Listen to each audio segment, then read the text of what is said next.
Baby, you could be the cup I'm filling, the drink I'm sipping, the girl I'm wishing, thinking, and tuning up for. Baby, you could be the high I'm riding, the lyrics recited, the words requited to turn this into much more. Baby, I can start it out real slow as we move towards the floor, but I can back up my sway when the beat falls in. Now you know that you're the woman I'm feeling, body so appealing, your mind can match and you drive me to the top floor.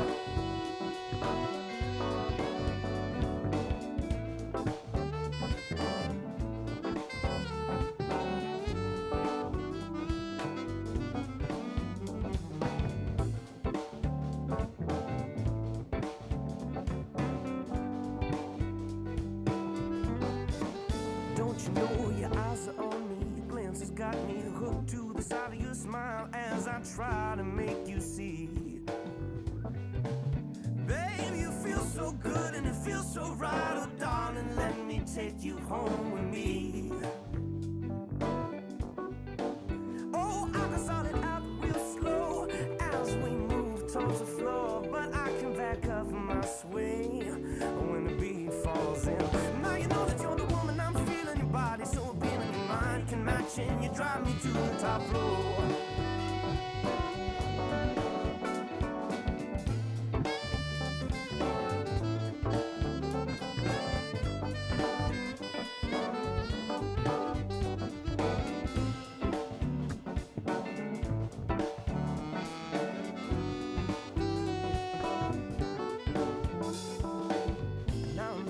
To your side, flow hand in hand, we ride this ride as we're running towards the door. I say, hold up, throw the stereo on, play some Marvin, babe, and we can boogie on as he croons our favorite song.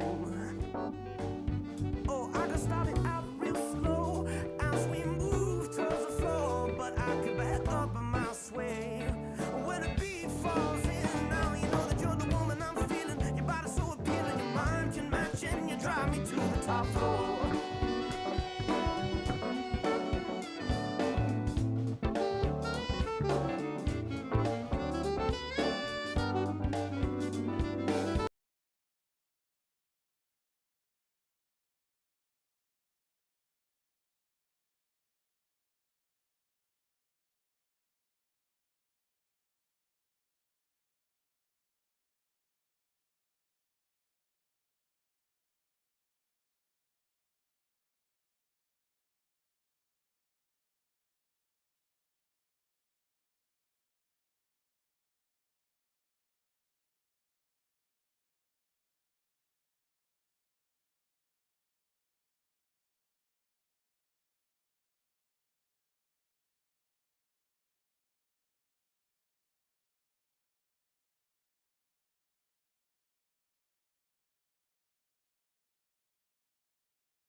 Towards the floor, but I can back up my sway when the beat falls in. Don't you know that you're the woman I'm feeling, body so appealing, your mind can match and you drive me to the top floor.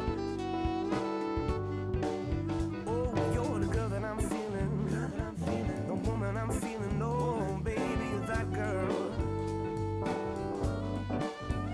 You are the high I'm riding and my lyrics required it, you're that girl.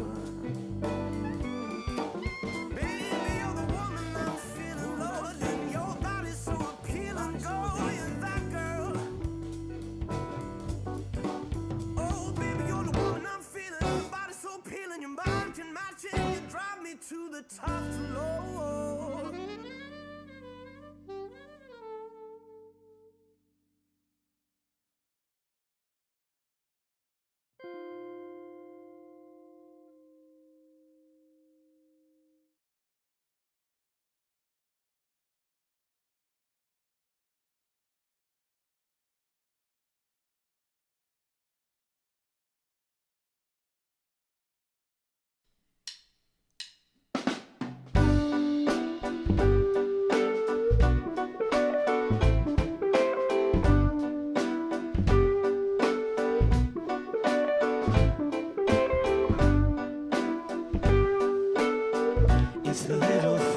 that you do.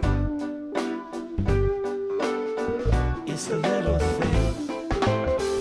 It's the little things that you do that keep me coming back for more. Coming back, coming back, coming back for more. And no matter what's going on, I know your love's always secure. Always love, always love, always love secure. And it's in the way that you smile that I find I'd rather be lost.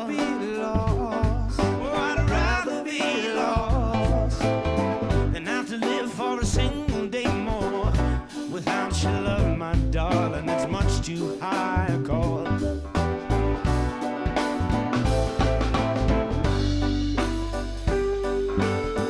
It's the little things that you do. It's the little things. I always knew I'd have to work a little hard to try to find way back to your heart, baby. And when I'm down, you pick me up just like you do. And every time make a brand new start. Oh, and this feeling I get starts down deep in my toes and continues to flow till I no longer know up from down. Put your hands on my waist, let's get out of this place, and we can just start to mess around.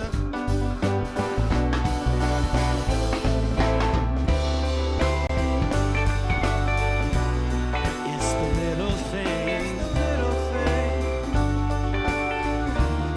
just the little thing. It's the little thing. Just a little thing, baby.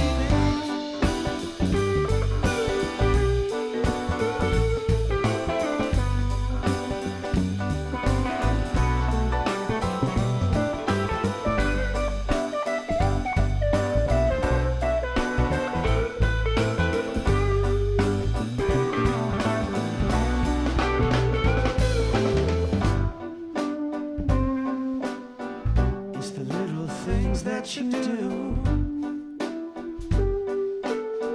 It's the little things that you do. It's the little things that you do. It's the little things that you do.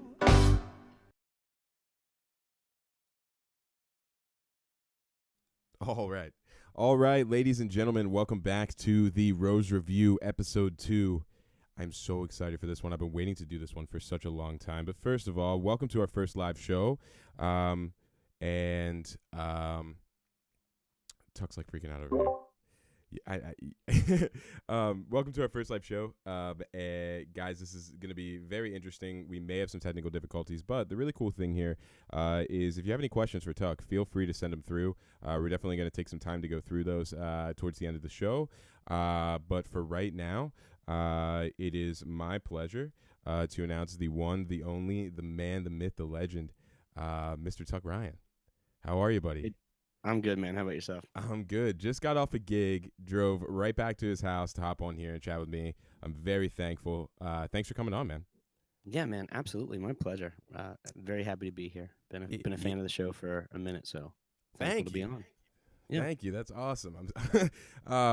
Honestly, man, I've been waiting to do this one, like I said at the beginning of the show, for so long. I was telling you earlier, I could never get it to fit with like the hip hop scene stuff that we were doing, and since we're back now and doing it completely differently, being able to just grab anybody from anywhere, everything's over the internet now. It's gonna be great. But yeah, dude. So once again, thank you for coming.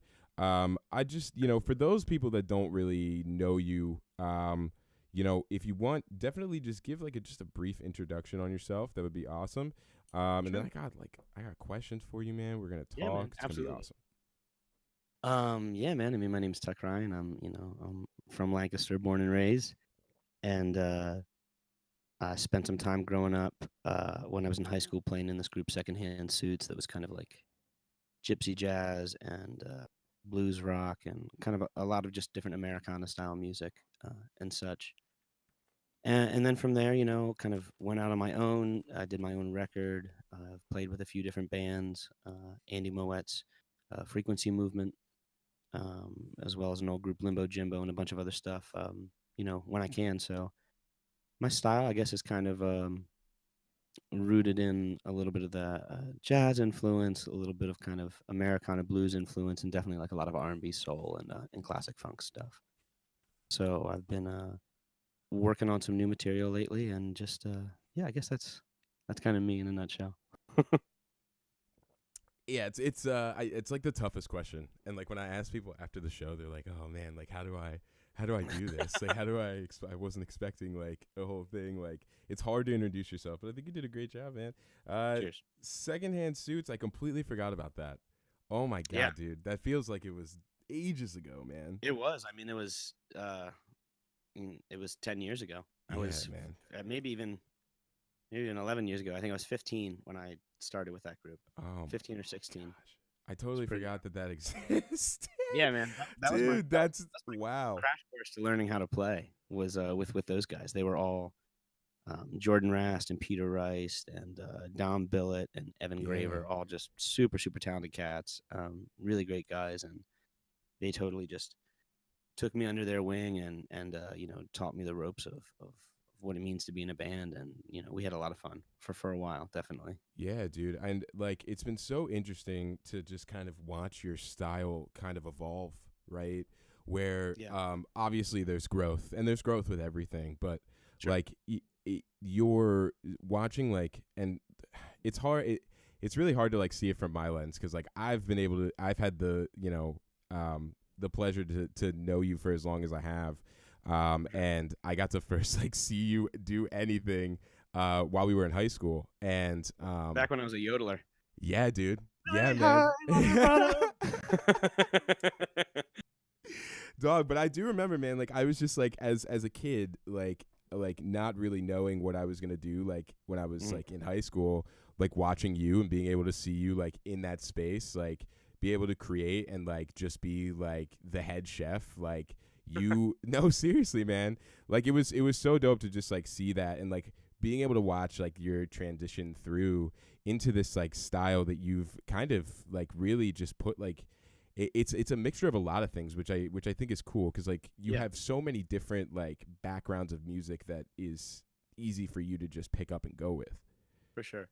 Yeah, I mean that's kind of like I always say, like growing up, like my parents, like my dad, his holy trinity was like James Taylor, Crosby, Stills, Nash and Young, Steely Dan. Mm. So that was like all this, the kind of like some of it like kind of straight, I guess like straight like 70s, folk like singer songwriter stuff, and then the more kind of like produced and structured like jazz pop stuff, and then like my mom loved like Motown and R&B stuff like that. So like I grew up listening to Marvin Gaye and the Supremes and the Four Tops and the Temptations and all that stuff.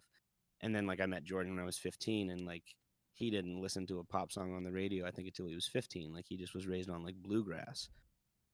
So I just have had all of these kind of crazy, strong influences, and it's definitely grown. The more I've played with people, I definitely thought of my music as a lot more kind of songwriter based, starting out, and I still feel that. But like, joining my friend Andy Moet's band 3 years ago, 3 or 4 years ago. Um, I was with them for about that amount of time, 3 to 4 years, and that was just like a whole nother jump out of anything I'd ever done. I Talk to always talk to me a little about that, right? Because like for me, watching from the outside, like it's so kind of easy to just kind of see like, oh, you're doing that, and then, but like for me, like just watching you it was a huge page turner for you being able to play with that group. Oh, well, I mean, that's in I say I think that if we're if we're honest with ourselves and about like our creation and kind of how we learn in our craft, most of us get really lucky that we have some good teachers around us. Maybe they're not formal teachers, um, in the sense of someone you're paying classically, but just somebody in your band, somebody that you're working with. And Andy certainly raised the bar for me, tenfold past what I could have ever imagined. I didn't even play keyboards really until I joined his band. I had sat in and sang with them probably around maybe like 2011, 2012. I've been sitting in and singing with them at some of their shows every now and again. And then, they went a different way with their keyboard player, and Andy had this little tour booked, and he was just like, "Hey, you like wanted to know how to play piano, right?" I was like, "Yeah." He's like, "Okay, great. Like, get a piano. We're going on tour. Wow. 10 days. Here we go. You can play triads. You can figure it out." Just And figure it out. me- I mean, I had been fooling around with it for maybe a month or so before that. I had Right. I had a little piano that I had been messing around with, but I'd played guitar mostly through high school and through college, and I didn't really pick up piano until later. And it was like kind of like this makes a lot more sense, or I don't know. At least to me, it did. And I mean, his band was just a crash course, and then um, I don't know, just like a wonderful experience in learning how to play with so many people and learning that like, you know, don't overplay. Like what are the little things that you say to contribute? When you have three guys on stage, you can kind of mess around a little more freely, but when you got six guys on stage in a horn section, there are parts, and it's more it feels free flowing to the audience, but it's very defined to you in the arrangement and how you learn it. And then we leave these little pockets for uh for improvisation and for experimenting, and he Yeah. just like taught me so much about all of that. And I think that um the stuff that I've been working on lately has been a real amalgamation of those two things. Kind of the more songwriter aspect of my background, and then this more kind of instrumental based, um, kind of funky soul jam sound. So I think I think people will be surprised. Like the new project, some of the first songs we'll be releasing, there's no vocals on them, Mm. and we are writing vocal work, we are writing that stuff. But we just kind of got together, and over the past year and a half, me and Matt Hofstetter playing the guitar, and Caden Myers on the bass, Josh Koneski on the drums, and Jackson Trout playing some drums on a few of those Absolute cuts too. unit, an absolute Yeah, beast.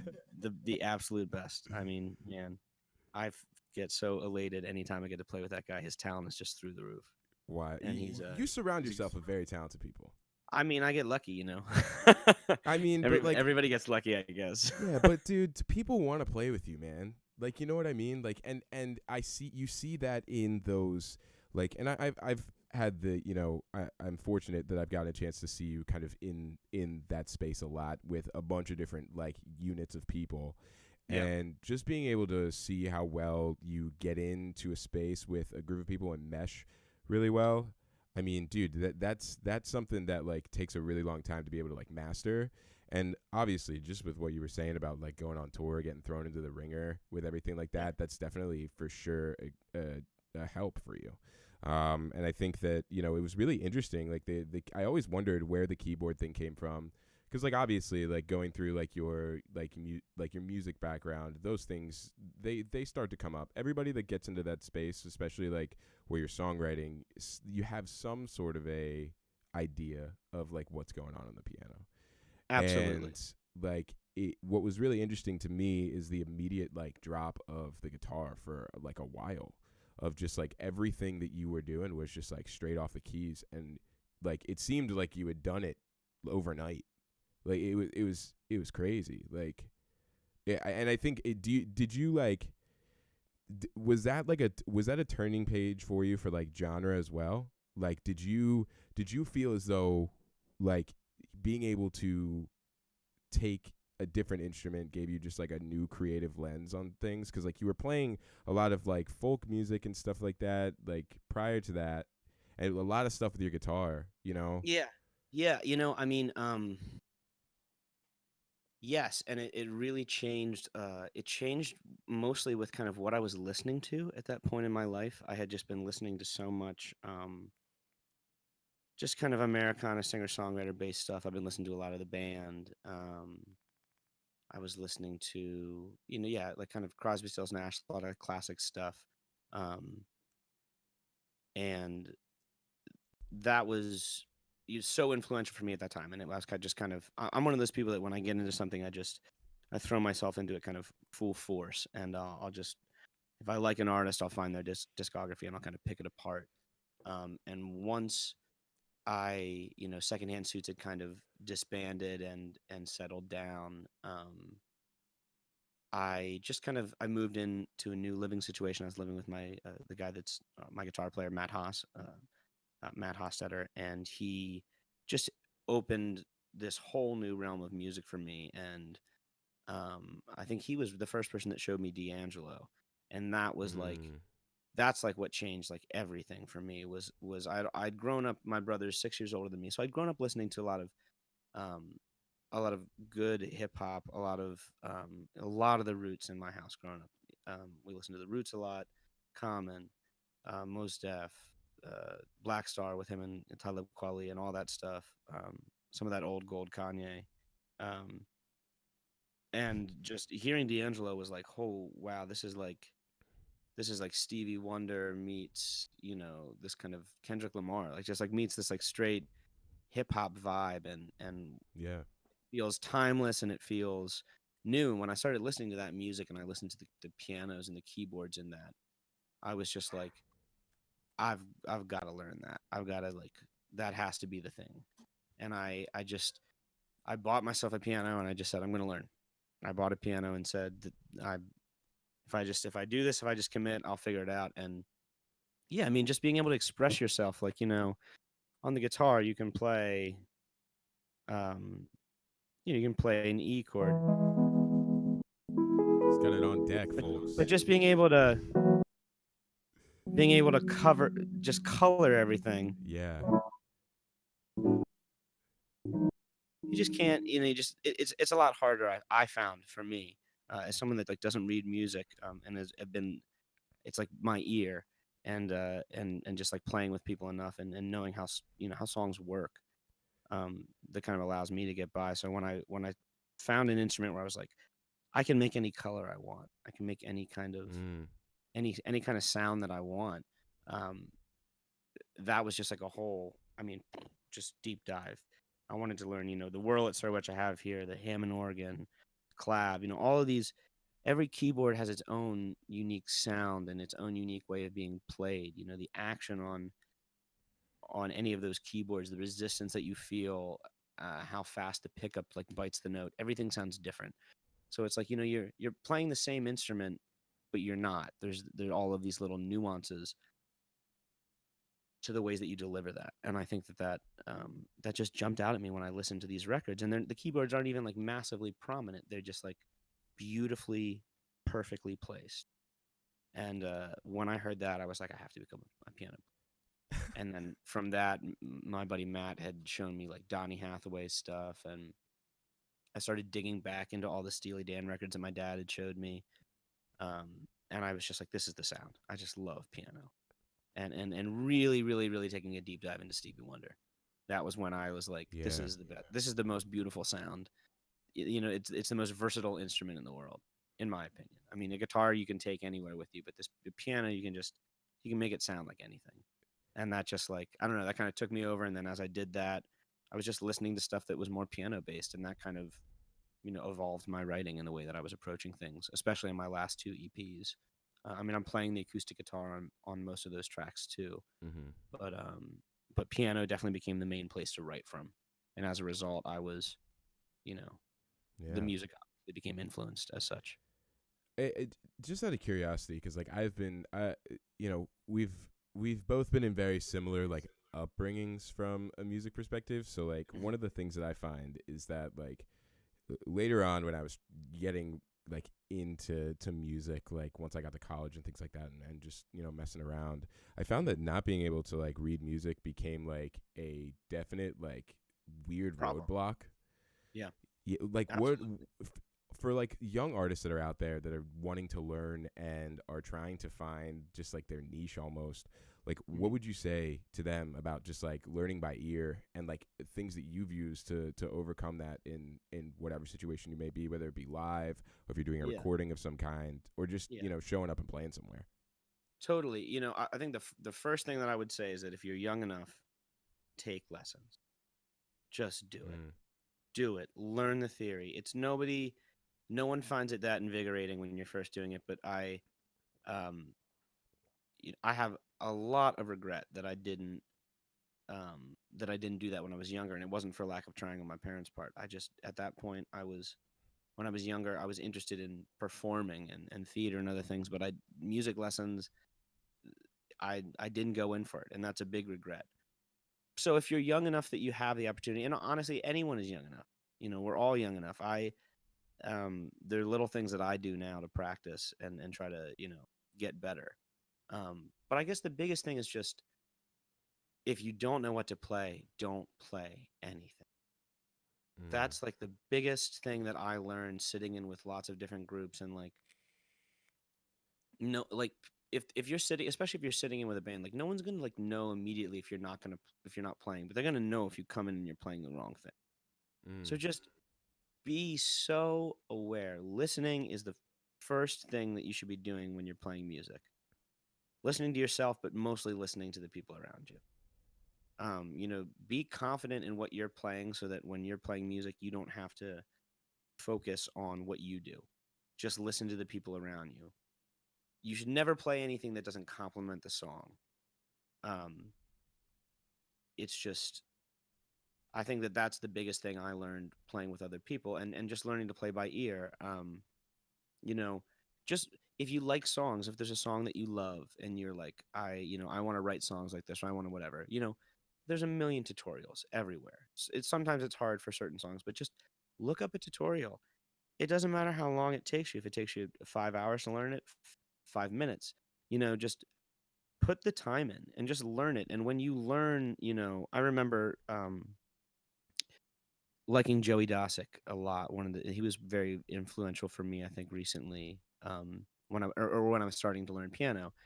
Um, he is a member of Wolfpack. He usually plays Yeah. saxophone with Wolfpack, but he just has these chords that are so beautiful, and then they're just it's just inversions of normal stuff. It's another way to play, your regular chord. Um, and when I watch those tutorials and it took forever. For some of those songs it took months for me to learn. But once you start to learn what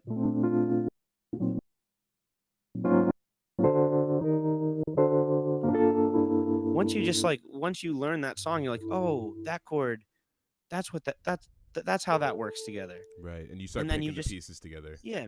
And I love to take a song that I know and then change the key. If I've learned it in one key, put it into a Mm. different key and force myself to learn, what those shapes look like in that key, what it's going to sound like.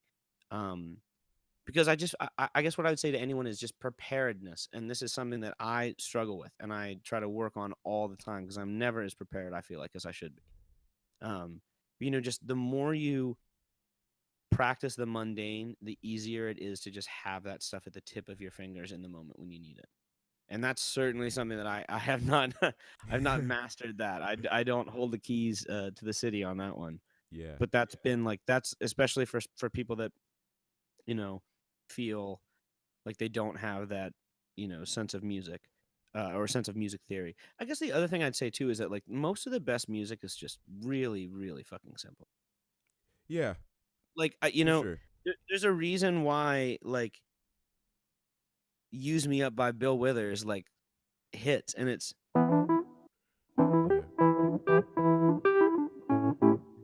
it's literally E minor to A Hmm. major, the whole entire song. But you Yeah. don't Just care two about that chords.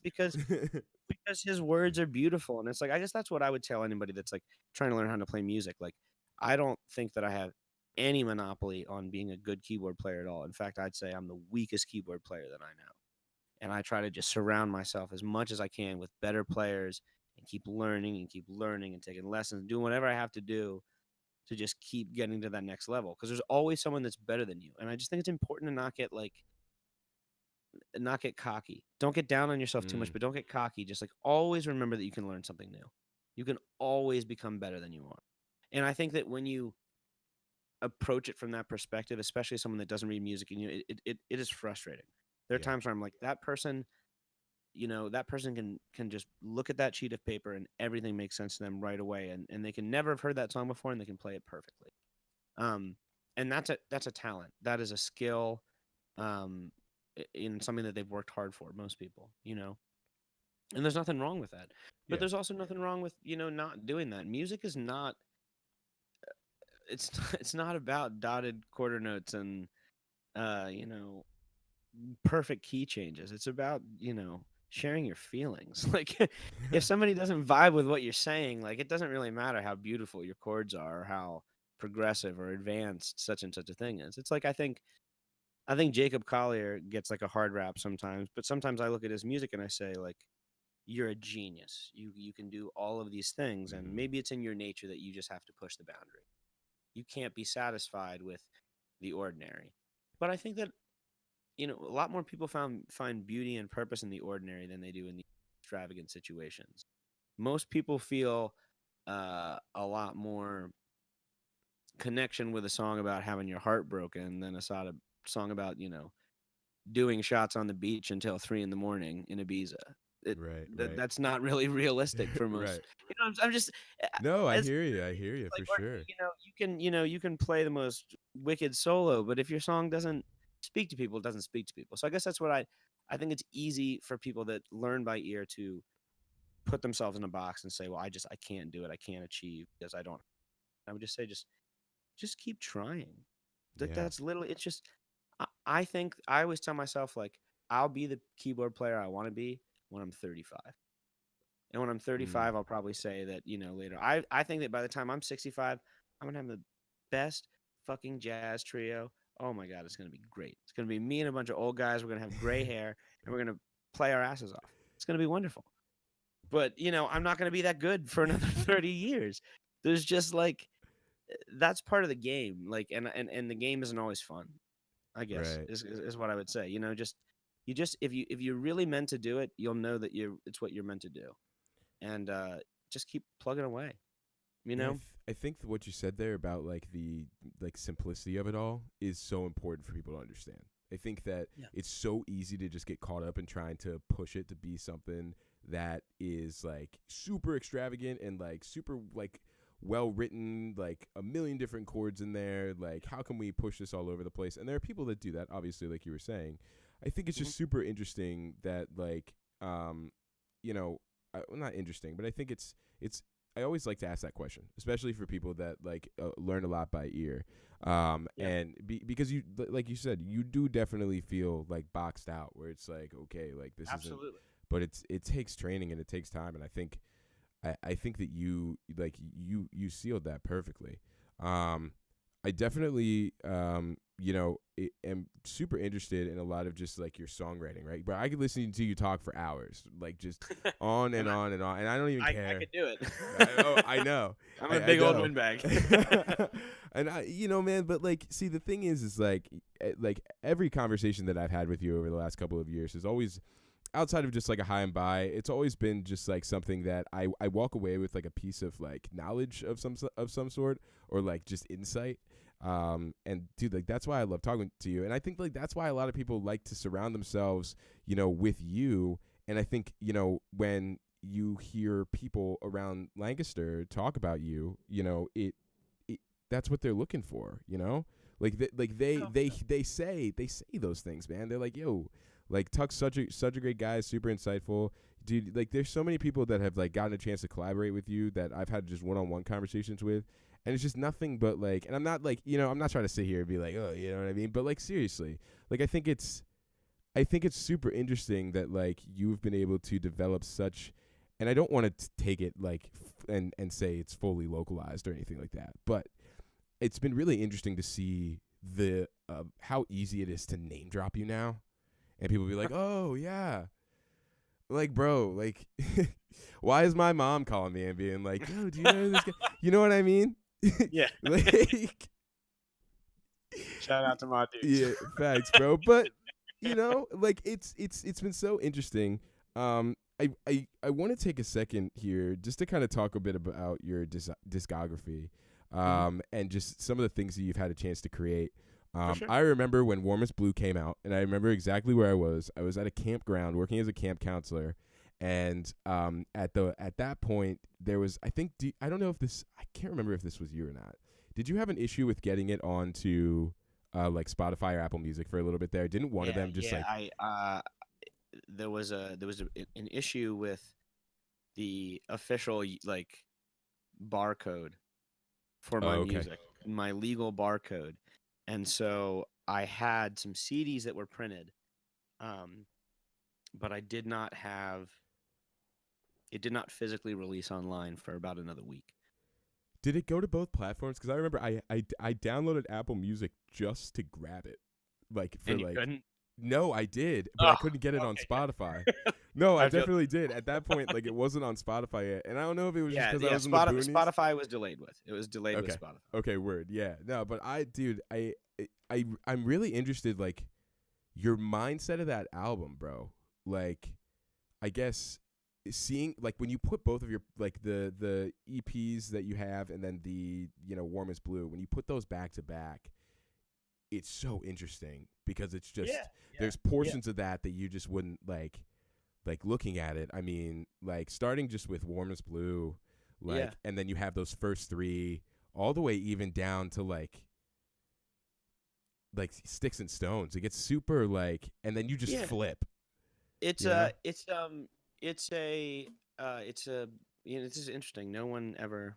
I've never been asked this question before, and I have uh, some.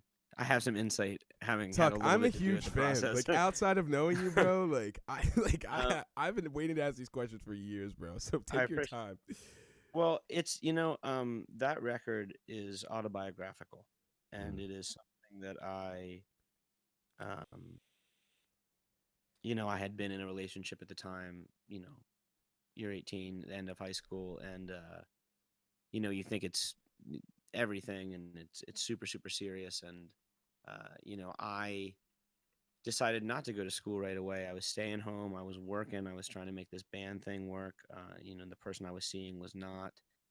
They were in school, and life happens, and things fall apart at the seams, and it's nobody's fault. It's just the way that it goes. Um, but that record is really kind of about my dealing with, Warmest Blue is a song about hanging out in town with a few of your friends while everybody else is off doing cooler shit. right. It's a song about, the you find their love is the warmest blue around. Is Mm, It's kind of like you take what you can get. Um, and I love the characters that are created for that story are, people that are real and dear to me, and they were all I had when I felt like everyone else is doing these other things, and I was like, mm, I felt like, hey, here I am, like I'm trying to chase this dream. I'm trying to like make this thing a reality, and like everyone's like, you want to be a musician? You want what? You're not going to college, yeah. um because I'm not wicked smart or anything. I'm not even smart probably, but I enjoy school. I don't I didn't have an aversion to school. I didn't want to not be in it. Um, for a while there were other things I wanted to do with my life besides music.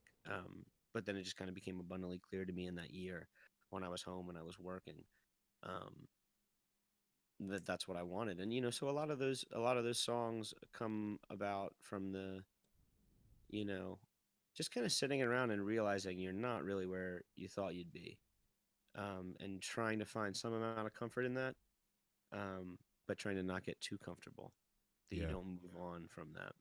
So I think that's the first half of the record is really about this kind of longing for something that doesn't exist anymore. Um, How long did this take you for you to complete?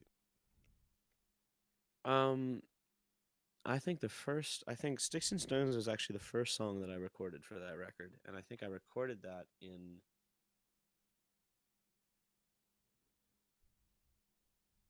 end of 2013, the beginning of 2014. Jeez. So I think that record, um, was about a year, about almost 2 years in the making. Mm, Some of the material was written while I was working on the record, um, and kind of the end of I feel like it does take a bit of a sonic shift from the more folky stuff to kind of more of that poppier, bluesier kind of a little bit of soul, kind of a spring, not quite enough yet, but like a little sprinkle of soul in there maybe. Um, and that was like, when I started writing the record, I was doing it by myself. I was doing it with these certain set of musicians, and then by the time I finished the record, I was writing with Andy a little bit, Andy Moet. That's like where like Dark Matter, Wear the Crown. Oh Those wow, songs really? I wrote with him. Yeah. Um, Those are some of my favorites. Wow, Thanks. that's awesome. So it was just kind of it really is a snapshot in, I guess, my life. The record, I tried to kind of arrange the record, semi autobiographically about, just the end of relationships, the beginnings of new ones, and that kind of thing, and just kind of inner growth through there as much as it can be. But yeah, I was just playing with one set of people in the beginning, and by the time it was finished, some of those people were still there, but I was playing with other people too, and honestly, it's hard. I have a love-hate relationship with it. I don't listen to that record. Um, Mm. I would Wow. like Wait, to. wait. You don't listen to the record? No, I don't listen to that record much. Why? I don't. I don't love the product. I don't. Mm. And that's kind of easy to say. It's your first record, so it's your baby, and you love it, but you also are kind of like, oh, You've learned so much. why did I do it like that? Yeah. Like why didn't I try? I knew better. I should have. And there's enough copies of it out there. I don't know. That record might not stay around forever. It might not be there forever. It might Mm. come off services, and get the Warmest Blue EP, which is my 5 favorite songs from the record, arranged the way Mm. I want to do them now. Is that It's not something gonna go. that you're thinking about? Oh yeah, I mean, Yeah. absolutely. I don't know. Who knows? But I think I'll probably. There's a very good chance I might take it off of services and re-release the version of the record that I want to now, because I look at those songs, and some of them just they don't mean anything to me, Mm. and I don't want to take that away from the artist, but or from the artist rather, but from the listener. But I think that I can present. I would think that if people trust me and they're interested in listening to my music, that they'd want to hear this other version. Mm. You can call this. These are my Taylor tapes, my Taylor Okay. Swift tapes. Okay. I'm getting out of my bad management. I'm sticking it to the man, and I'm re-releasing it. Except, unlike Taylor Swift, it will not sound all exactly the same. Man, I was so pissed off when I listened to that. I was like, "All right, Taylor, here we are, baby, pushing You got 30. it. You give me that Nora Jones band backing vibe. Don't give me the same thing again. Right. I'm not That's trying exactly to what hate. happened. She can put it out however she wants to put it out, and that is her right. But it's like it's my complaint with every pop star. Just cut the BS, man. Give Right. me a fucking greasy band and stop just making everything so perfect. Let a little bit of imperfection into the world. That's why I love Alabama Shakes, because they have that like pop feel, but they're Yeah. so greasy and just like fun. It's not perfect. Life Sh- isn't perfect, and She's art got one of certainly the isn't best either. voices I've ever heard in my entire life. Brittany Howard is unbelievable. Crazy. She's unbelievable. I mean, I remember hearing all of their stuff for the first time, but especially when I heard the Sound and Color record. Yes. That first song, I was like, that's an artist that's like, hey, I can do one thing and I'm taking it to the next level. It's exactly how I feel about Leon Bridges too. Love the first record. I love that Motown stuff. That's what I grew up on. But then hearing him say like, no, I'm gonna spin it on its head. Yeah. I'm gonna go for a more pop forward production, but keep the music real and like intense. I mean, the first 5 songs on that record are just like bam, bam, bam, Right. bam. Right in your like, face. Yeah, I love that. And I don't even remember where I was going with that. Well, I got on my Taylor rant, and I just no, you're good. down the You're drain. good. No, dude, and I think I've always wanted to like get your thoughts on that piece, man, cuz like that was like my first like introduction to like what you were really doing like after high school. And I think that was like just super eye-opening for me. I was like, "Damn, dude." I was like, cuz I personally like bro, like not hearing any like recorded stuff from you for like at that time, what, 4 years, and seeing you come out with that, an amazing Yeah, record. I loved it. appreciate it. Um, one of the things that I was digging through and just looking through old stuff is the Long's Park show. Mhm. A lot of the stuff that you had from both of your pieces that you were working on at the time were in that. Mhm. That was a big show. Have you played bigger Definitely. shows? Um, yeah, I mean, not under my own name. Sure, but When we that were was with like your biggest, like, yo. that was definitely a big that was a big mile marker, that show, definitely getting that opportunity just in front of my home crowd, and just knowing that the great thing about those that concert series is that anybody from, like I said, like, it's not that hard to come. Anybody can kind of come. Yeah. But you have this built-in crowd of people that are just like, hey, this is what we do in the summer. We go to these concerts. Um, we trust that our city, finds people that we dig. We trust that the foundation finds people we like. So I'm always impressed by the amount of people.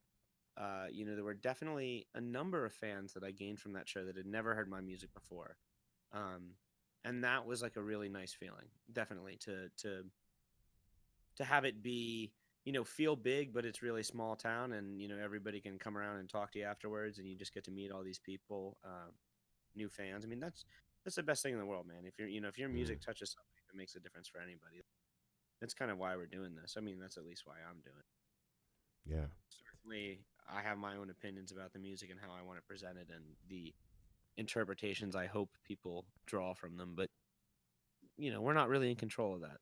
Right. You kind of just have to create something and put it out in the world, and see where it takes you. Do you ever do you ever like look at like just your like you were telling me before, like just with Warm as Blue, you seem to overanalyze it a little bit. Do you do that a lot with your music? Oh, absolutely. I mean, Yeah. I've got tons of projects that had never been released. Mm. I And they're had just sitting in limbo. right after yeah, right after high school ended, I recorded about a ten track jazz record with killing band um of great, like, local guys, and 5 songs on the record were kind of like a classic jazz quartet, like drums, upright bass, guitar, upright piano, and me singing, and then the other 5 were just me and the pianist. Um, and yeah, I don't, I think, I think that there's something to be said for not wasting away all of your creations, and letting them out in the world. But I also just, like, I don't mean this to sound standoffish, but, like, I take my art seriously. I want to As you create should. art that is serious, and I'm not comparing myself against someone in my town, someone in my country. I'm comparing myself against who I think are the greatest songwriters of all time. Mm. And my holy trinity, I always say, is Marvin Gaye, D'Angelo, and Stevie Wonder. Bro, you And took the next question from me. You took the those next question from me. those are Yeah, the three man. that when I listen to their music, I just find so much beauty and truth and honesty and just depth. So Mm. much depth. You listen to people talk about What's Going On by Marvin Gaye, and that's an incredible record. It's a meaningful record. It means it's literally, honestly, I actually wrote my senior thesis, and I graduated. I graduated on a thesis that was Marvin Gaye's What's Going On record gave artists artistic control with their labels that had never previously existed before. Mm. Because Marvin's label, Berry Gordy, fought Marvin Gaye tooth and nail over releasing that record. He said, this is politics music. This will never sell. Nobody wants to hear this, and I Yeah. certainly don't want to peddle it." And Marvin said, "You release this record or I walk." Yeah. And he released it, and of course, now it's one of the greatest records of all time. And I didn't actually. I That's something I didn't know. To be quite yeah, honest with dude, I you. mean, him doing that enabled, you would never have all of Stevie Wonder's greatest quintessential music, 70, 72 to 77. He does Talking Book, he does Inner Visions, he does Songs in the Key of Life. um Mm. you just have superstition, you name it, just They every wouldn't every they wouldn't be every there. Stevie. It wouldn't be there because when Stevie Wonder turned 21, which was in 1970 ish, Yeah. his contract expired with Barry Gordon. He said, "Here's the deal: Marvin got artistic control, I get artistic control, or I walk, and I don't even have to get out of a record contract with you. This contract is done, Right. so I just walk. Either you give me everything I want or nothing." And then Stevie Wonder lived in the studio for a decade and gave us some of the greatest music ever made. Mm. But he never would have been able to do that if Marvin hadn't trailblazed that. If he hadn't said, "No, artists deserve that artistic control of their music. They deserve to decide what gets released and what doesn't." Um, Your music and knowledge so is so insane. Like no, bro, seriously, like just like the dates and like certain things that you're just like picking up on in that like scenario like are things that not your average listener would take away from that.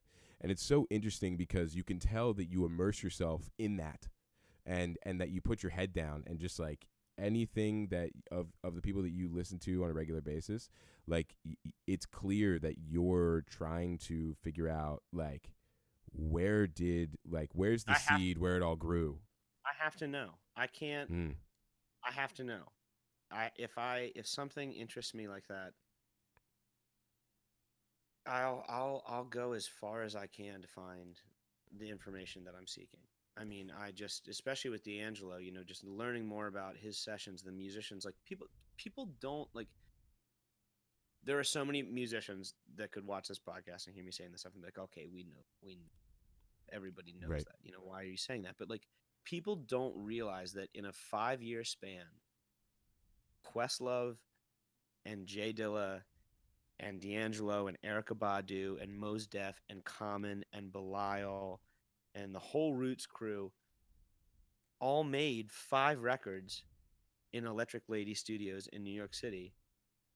It's all the same people. It's literally they're Mm. recording these sessions at the same time over 5 years, and it's the Soulquarians. It's this group of producers, artists, thinkers that are just literally like it's like their own version of college. That's how Questlove has described it. Like they were just Mm. literally in there every day creating music together, and everyone's jumping on everybody else's session. And like that's the dream to me. Yeah. I love knowing who I play with and trusting the people that I play with, but having that ability to meet new people and just work with new people that are all like-minded to you is such an incredible thing. And so like that's part of what draws me to that. I also have both my parents are historians. I didn't the apple didn't even fall from the tree. It was just connected the whole time. Like when I was a kid, when I was 11, my mother got me Marvin Gaye's entire discography, CDs, mind you. Jeez. And the deal was I had to read the biography of Marvin Gaye before I got the CDs. That's how it always worked. You had to read, not always, but Wait, a wait, lot of the wait, time wait, it was wait. like, Hold on. So your parents were bribing you with no, CDs to get you to read?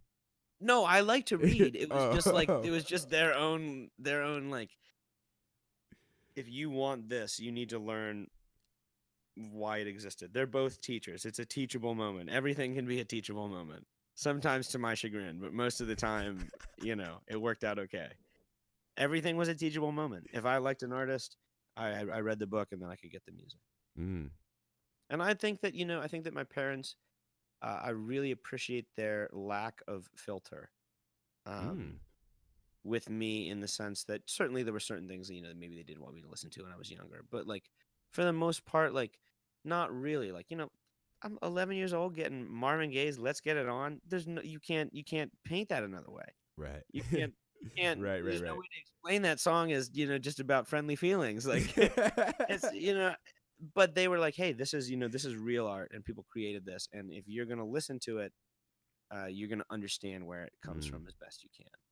And that has been something that is, you know, defined me, I think, Wow. is that I want to it's part of why I love vintage instruments and this just having real pianos, real I don't like, Yeah, I'll use samples for live I've always shows, been but curious about it's that, just you it's know? not that like what I was saying, it's not the same thing. Like you can have a Mm. digital keyboard that has all of the samples, right? But like I was saying, like when you hit the keys, when you compress the keys, it feels different on every piano, on every keyboard. Mm. And so you get different sounds and different things. And I don't like futzing and fiddling around with buttons and stuff when I'm performing. Yeah. I want the sound to be there and cued and ready for me. So I'd rather have 5 keyboards in my little bubby cubby than just be, Just to make it happen. just hitting buttons left Mm-hmm. and right trying to get through something. I hate that. I hate Yeah. that. It's much more organic when it's just in front of you and you can do it. And that's I feel that way in the studio too. Like if I can help it, I like to have the real thing there. Um, and that's an investment that I've had to make, definitely. Yeah. But it's a real instrument. It's not like a piece of, you know, I can connect with that. Well, I When I remember say, I saw you were like, I was like, I don't remember how long ago this was, but you were just like, there was a couple like Instagram stories that you had of you just messing around, taking keyboards apart, putting them back together. Like, just talk to me. Like, it seems like you have like like, obviously, as you've said, but like just your love and your passion for those things. Like, where, yeah, like, I guess you've learned a lot. So I guess my question is like, I'm curious, like, what were you doing? Like, what were you, like, you're um, taking a keyboard apart, putting it back together, but like, why? You know? because unlike, unlike a digital instrument, my piano goes out of tune. Mm. Even my so if I'd really been thinking ahead, I would have let you under the hood. Maybe we'll do that in the next episode. I'll break down one of my pianos, but That'd be fun. um there in a Wurlitzer piano, which is this one, it's the kind of Ray Charlesy. Mm-hmm. I call it. It's like muddy and barky. Um, Wurlitzers are reeds, so it's like a thin metal bar, and then at the end of the bar, there's a lot of soldered weight on Mm. there, like lead weight, and it's the weight determines the tune of the key. And so when I when I hit the keyboard, I'm striking up on this metal reed that's vibrating, and if you play it too hard, it goes out of tune.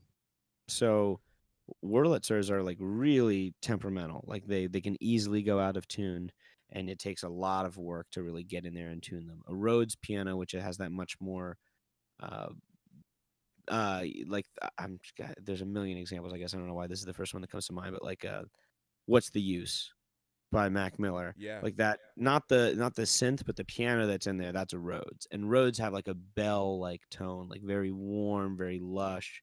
But when you really hit the note, like it attacks and digs in, and that is a thin metal bar that has like a weighted ball on the end, and tines are much much more durable than reed.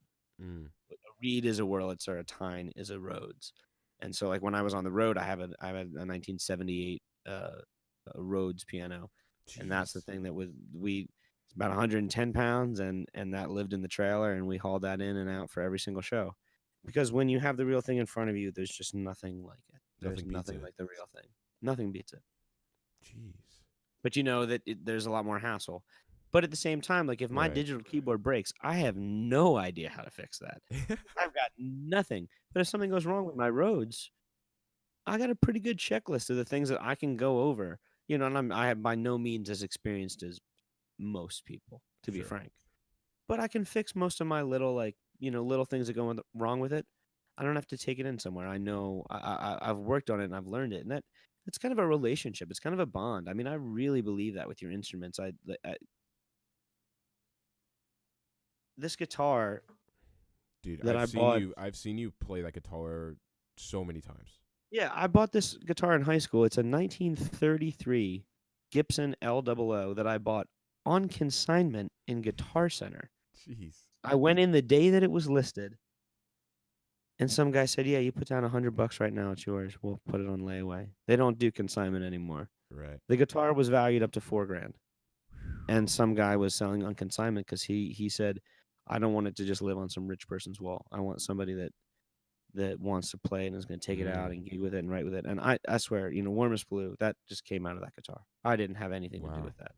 That was just there are a number of songs I think that if you treat your instruments good, I'm not a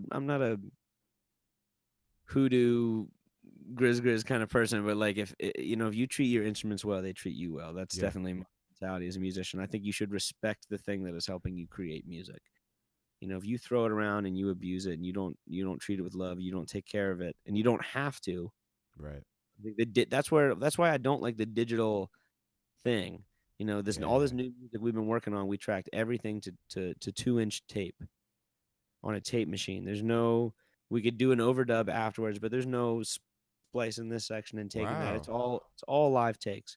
It gets too easy to mutate your music and make it something else. And I'm not saying I don't agree with it. Sure. Working with Nate, with Charlie, Yeah. Charles Yeah. Yeah. Infamous, has been like a whole eye-opening experience for me of just like what that guy can do with a laptop from 2011. It's insane.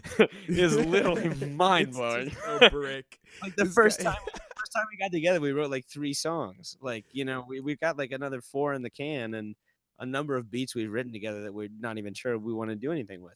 Well, I mean, I've now we're never- here. I have to talk about it, right? I Yeah. have to. So for those who didn't know and weren't in the know at that time, Charles Infamous had an awesome opportunity to go on NBC's Songland and took one of the songs that you guys wrote together. Yeah.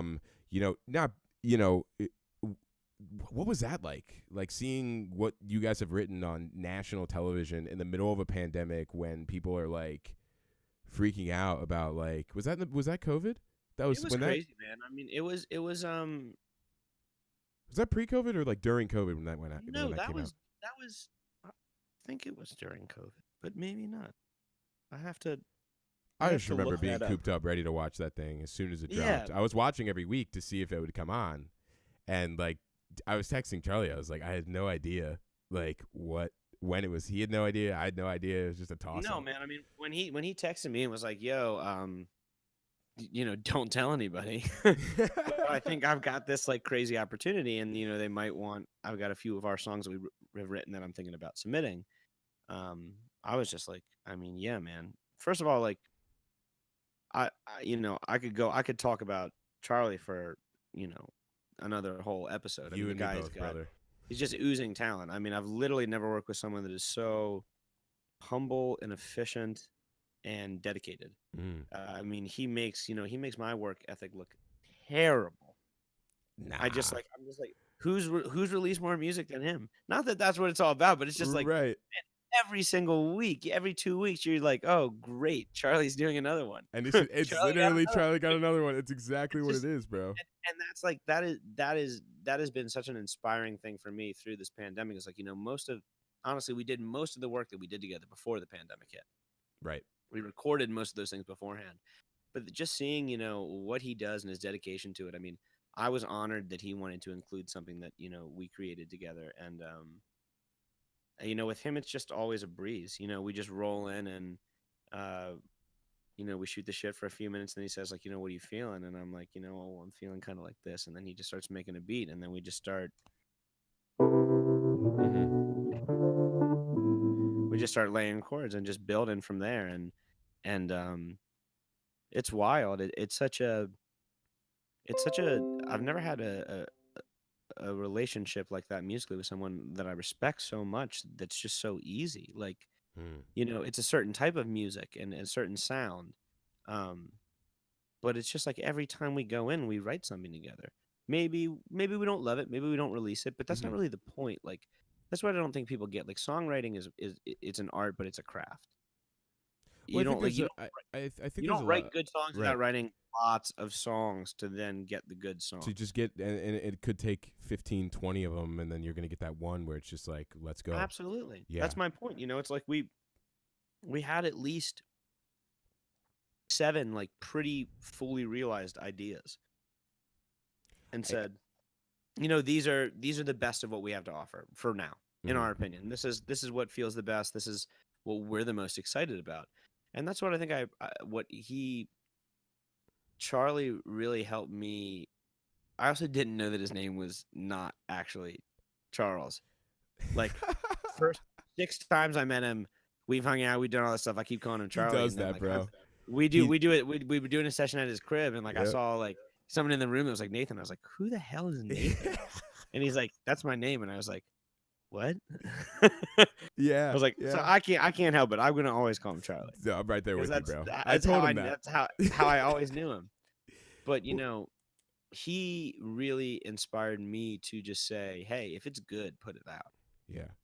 He definitely helped me push that idea of, don't just sit on things for forever. Mm, And I'm very much, I've always come from a more traditional, like you release a record, you release a record. hmm. And so I think with all this new music that I'm working on now, you're going to see a lot more of that getting dropped as singles, Oh, okay.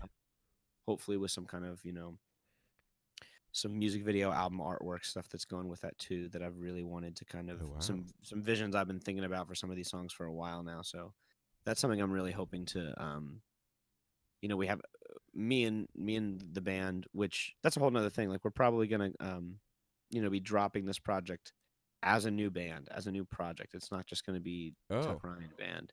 okay. My music is still gonna exist, and there's still gonna be output, and it's still gonna function like Yeah. that. But what we've been doing lately has really been a collective effort, from the writing process, from the producing process. Um, I got my opinions about everything, but Sure. it's really been an incredible process. I feel very grateful to work with the guys that I'm working with. They really understand me and what I'm going for, and I think that there's a great musical conversation that's happening between Mm, all of us right now. So I'm very excited for people to hear that because, as I said, I think people are used to, whether it's singer songwriter or it's R&B stuff, like they're used to hearing me sing, and I'm still singing. I'm still gonna be singing. There's right. still, that music still exists, but especially in the past, I've been listening to them for probably 4 years, but I've been really listening to a lot of Karan Ben lately. Mm. The trio from Texas. I don't know if you're familiar with their stuff, No, but I'm not. they are the one of the best bands in the entire world. Oh, wow. It's a woman that plays bass, Laura Lee Ochoa. DJ Johnson is the drummer, and Mark Spear is the guitar player. And it's just awesome music, man. It's just the kind of stuff that you just throw on and you can just be vibing by yourself. You can be having a Mm, house party. You can be having dinner with your friends. It's just like it fits every mood. It's just effortless. yeah. It's like I've been really focused on, so much of what I love in music is the groove and like what creates that feeling. Like I feel like I don't remember how songs sound as much as I remember how they feel. Like I know how songs sound, but I Damn, guess I just talk. like That's deep as no, no, hell. I'm just no, no. I just mean like it's like that's what we're doing it for. Like Yeah. that's like the point is not, oh, look at this, look at this killer riff. It's look at this feeling that I'm giving Mm, you. Look at this feeling that I've created, and you know that feeling too, and you want to get in on that. Um, mm, and so that's kind of been the focus of this new music is just like some vibes, like yeah. just something you can just throw on, and it can be you or it can be a bunch of people, and you can just kind of chill out and have fun too. Well, I It, think it one of doesn't have the. to it doesn't have Oh, to sorry. take center stage. It can if you want it to, Yeah. but you can also just kind of exist with it. Um, and that's been massively influenced by the amount of instrumental stuff that myself and the rest of the group have been listening to. I think one of I guess. the things I love about you, bro, is the collaborative effort that you push on.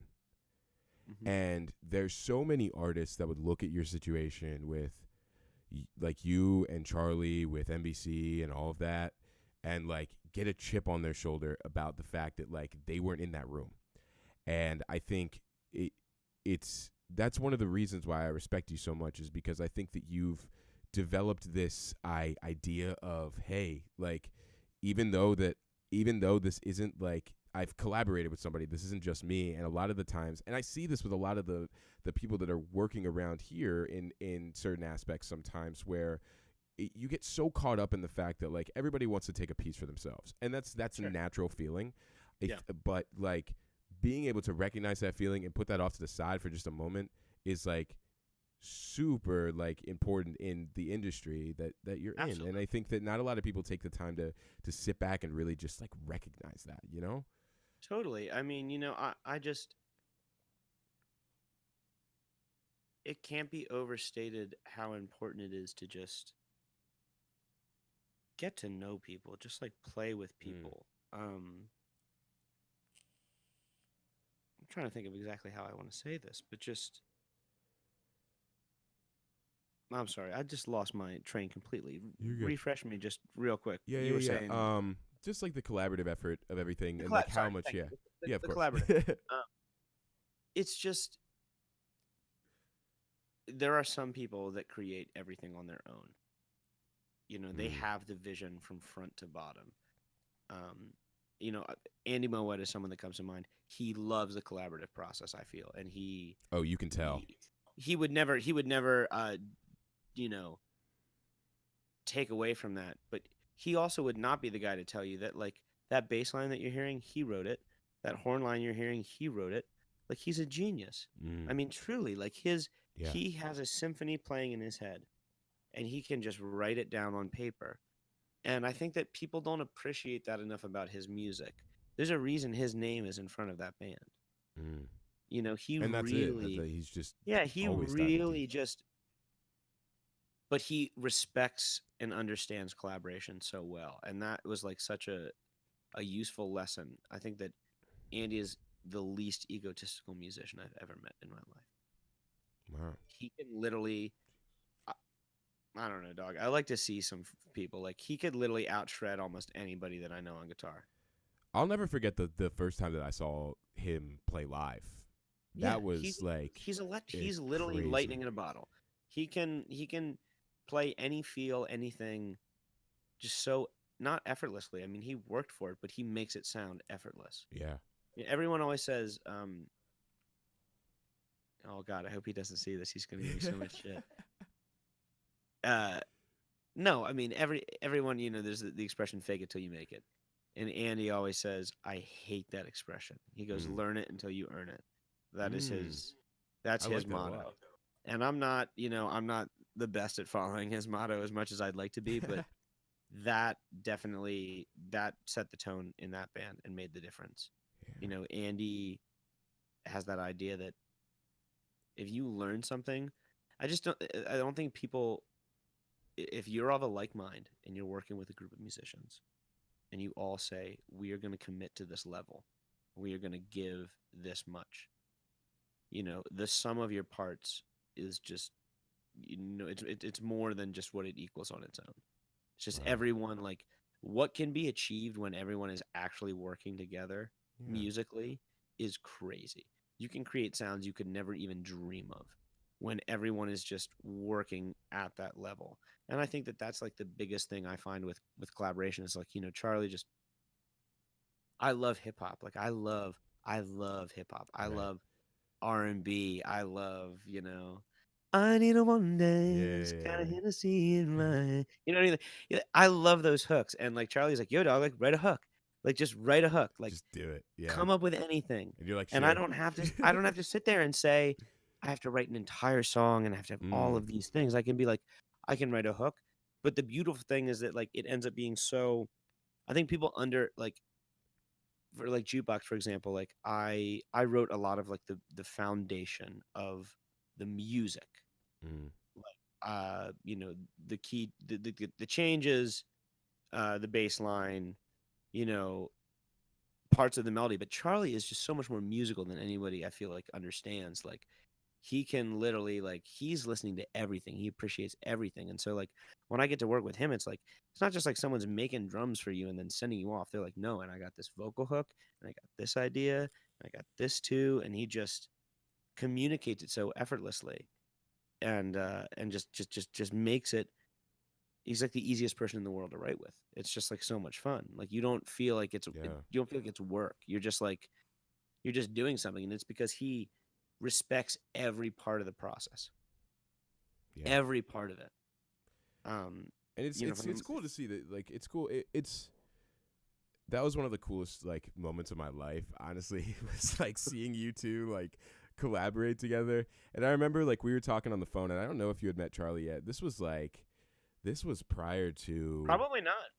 Well, because we talked, because this is when I was peak Rose Review, like season 3 or 4. Yeah.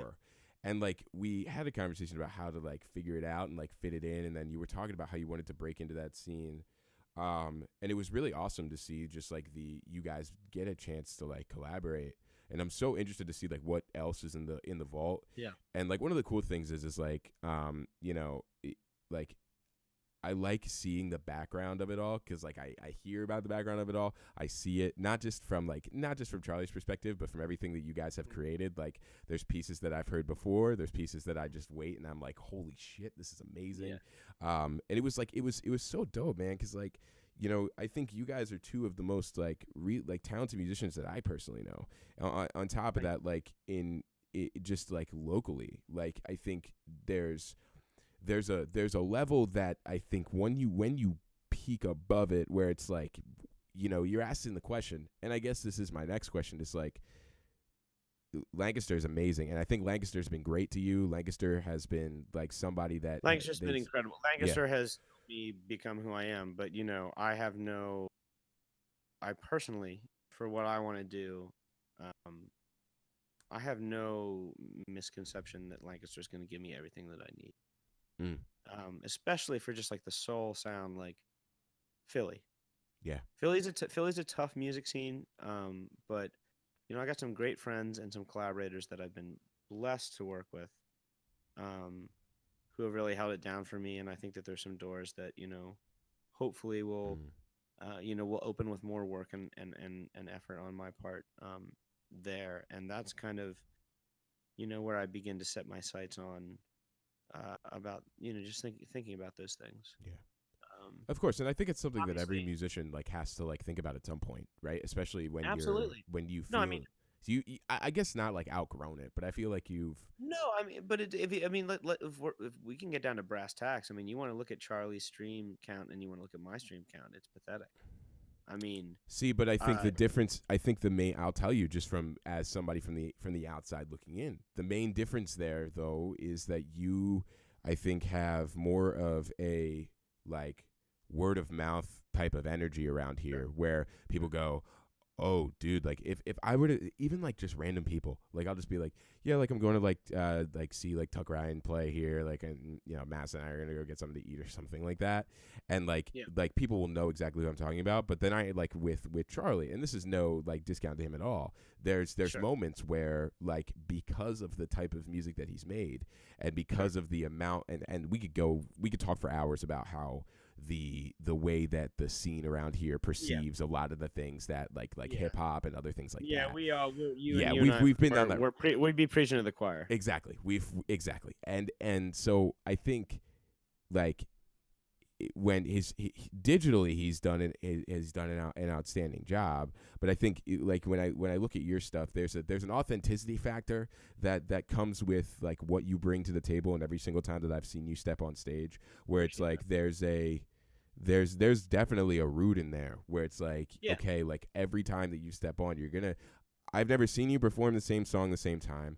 I've never seen you like you know, like there's always been something that's different, and I think that's cool. We're ticking on time here. I didn't even recognize that. So I do have just a couple questions, and then did you want to perform something for us, or it's up to you? You did just come off a gig, so if you're exhausted, I'm not going to be hurt by it at all. No, I mean, I do a short little song for you. It's not going to be mine though, but it's just one that as everything that we talked about made me kind of think about. Weird, yeah.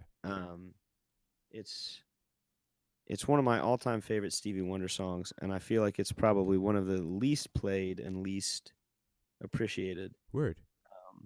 Well, before we jump into that, if anybody is still watching here in the chat and you have any questions for Tuck, you can go ahead and send them through now.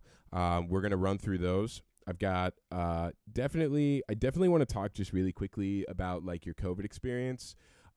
Just as a live musician, I think that is something that not a lot of people get to really hear from the live musicians. It's more of just like the entertainment industry is just what it is now, and people are just like, you know, deal with it. But like, you know, you had, you know, COVID was crazy for everybody, but I think you as a musician had a crazy COVID experience for sure. I mean, not being able to play. But you had some upsides. You know, you got married, which was great. Yeah, absolutely. You know, and shout out to my wife. Yeah, yeah. There you go. Flexing the piece real quick there. Just just a little bit. She holds it down. No, I mean, I feel incredibly lucky. I've been lucky that I had a part-time job to rely on Mm, in this time period, because otherwise, yeah, I mean, I would have been up shit's creek without a paddle. It's been a terrible time for the hospitality and entertainment industry. I mean, of course, amongst so many other things and so sure. many other people. I don't mean to imply that it's been worse for them, but in certain ways, it's certainly been very, very, very detrimental. And I've been lucky that there's just a few restaurants. I want to give a big shout out to Max's Eatery. Y'all are the best. Peace to the stronghold. I love you Hey. guys. They really held it down for us. They're the first people that reached out and just said, "Yo, do you guys have what you need? You need food? You're short. You come in. We'll help you out." I mean, they're just salt of the earth people. Meg and Matt and everybody that works there, Christina and Shay, and I mean, I could just go on and on. They're wonderful people, and they've really, they've kept us from going crazy Mm, by giving us those gigs, when they're open and when they're able, and even when they were closed down. My big Hammond organ and all this gear I have kind of lives in one of the window nooks there. So even when they were closed, they were letting us come in, just the four of us, not walking around, just being in our little place, and they let us stream from there and do shows to, help us make money. So they've just been such wonderful people, and really looked after us. And so I feel like I've gotten to play a lot more shows than many people have. Um, or I've gotten to play music more is what I'll say, because as wonderful as that opportunity is, it is very different from when someone is paying to just come hear you play. yeah, it's not a real show. It's just not, it's not the same thing at all. It doesn't give the same vibe. Getting to play at Tellus at the beginning of this month. I think the room was capped at 75 people, and I think we had about 70, and that felt like a million. It just almost selling out that show was just like pretty emotional for all of us, being like, Mm. wow, like, okay, like people What? want to hear what we have to say still. They're willing to, the people that, and I don't blame anybody that doesn't want to come out right now, and they're not feeling that. There's all kinds of reasons why that would be a viable option. Sure. But it's just been so great that there have been people that have come out, and real big props to Tellus for doing, I think, a stand-up job of just trying to keep everybody safe and do it in a way that is feasible and realistic. Mm. Um, so that's been great. Having that show, the last one we were lucky enough to do two there, but the last one we did really was like, okay, wow, that's like playing the show again. That's like Yeah. playing a show. So, but yeah, I've been lucky that once a week we get together, and we whether we're playing at Max's, we're rehearsing, we're writing new material. We've just been really putting the nose to the grindstone as much as we can. So Yeah, man.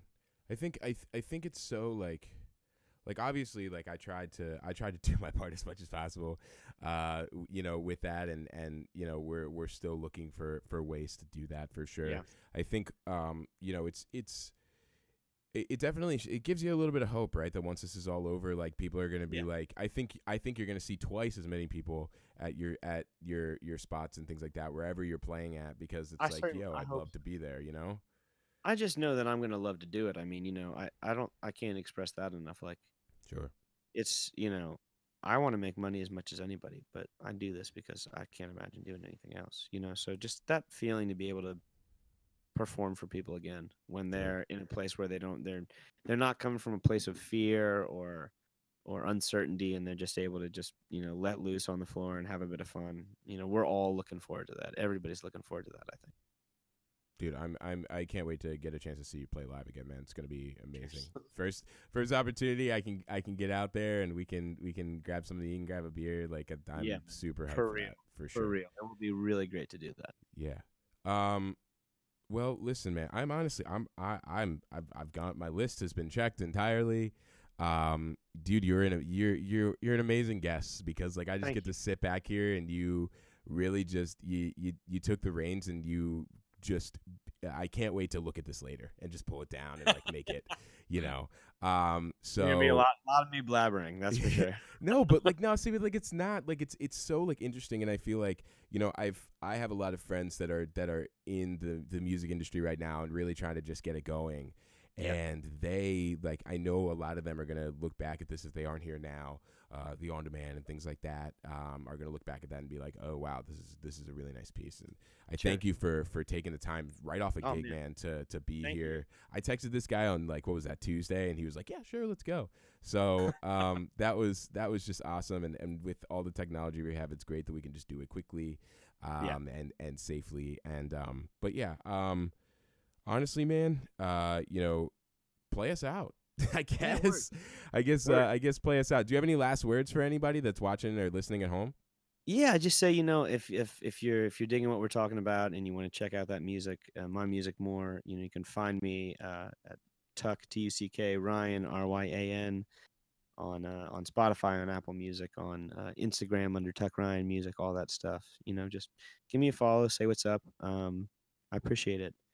This Do next, you have a release date for your new piece um, yet, or too I early to don't call? I don't have a date, but I can tell you that in the next few months you're gonna be getting some stuff from us. It's it's Yes, it's it's on its way. word. I won't say more than that now, but we're hard at work trying to get some stuff out to people. We know it's been a minute, but Yeah. we want to make sure we do it right. All right, man. I'm super Yeah. excited. Guys, check out Tuck on Spotify. You can follow him, like he said, on all those socials that you can check out. If you've tuned into the Rose Review, you guys are awesome tonight. Thank you so much. And just housekeeping things. This on demand will be up on our YouTube channel tonight. And then sometime tomorrow afternoon, we will be releasing the full episode on Spotify and Apple Music, and anywhere you get your podcast. So otherwise, guys, you guys were awesome. Thank you for staying and hanging out with us. For the people that joined in, ladies and gentlemen, Tuck Ryan. Thanks, man. Yeah, this song I'll play you out with is a Stevie Wonder song that I've been listening to a lot lately. And I think it's just about, if anything COVID's taught us, it's about just appreciating those little things in life, the fine things that make everything worthwhile. And I appreciate y'all. And this song is called If It's Magic.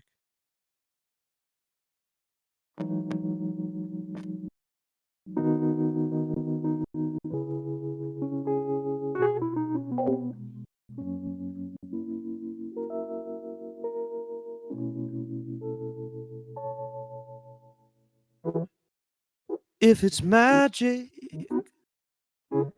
then why can't it be everlasting? Like the poets in this rhyme, like the sun that always shines, like the galaxy in time. If it's pleasing, then why can't it be ever leaving? Like the day that never fails, lying on seashore, there's our shell. Like the time that always tells. You hold the key to every heart across the universe.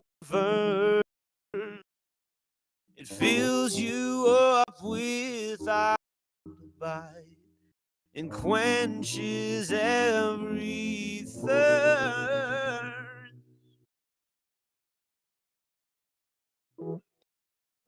So if it's special, then darling, with it, why aren't we more careful? Posing pictures with a smile, making showy dressing style, telling pictures to a child. It holds a key to every heart across the universe. It fills you up without a bite, and it quenches every thirst. So if it's special, darling, why aren't we so much more careful?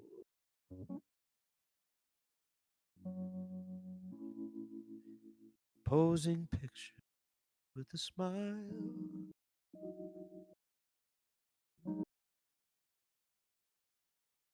like the poets in this rhyme. Oh, it's like the galaxy. Oh, the galaxy in time.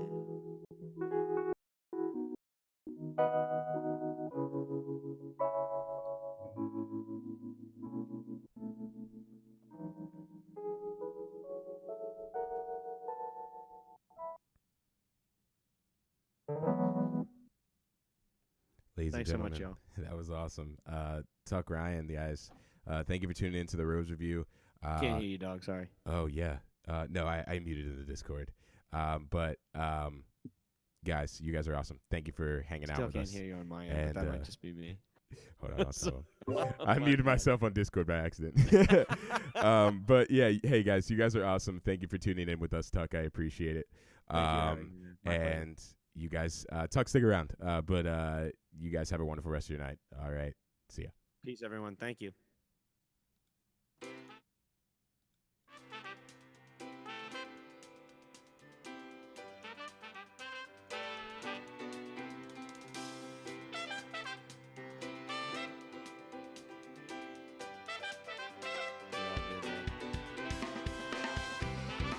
Let Am me I love muted you. amongst the crowd at this point? Let me love you.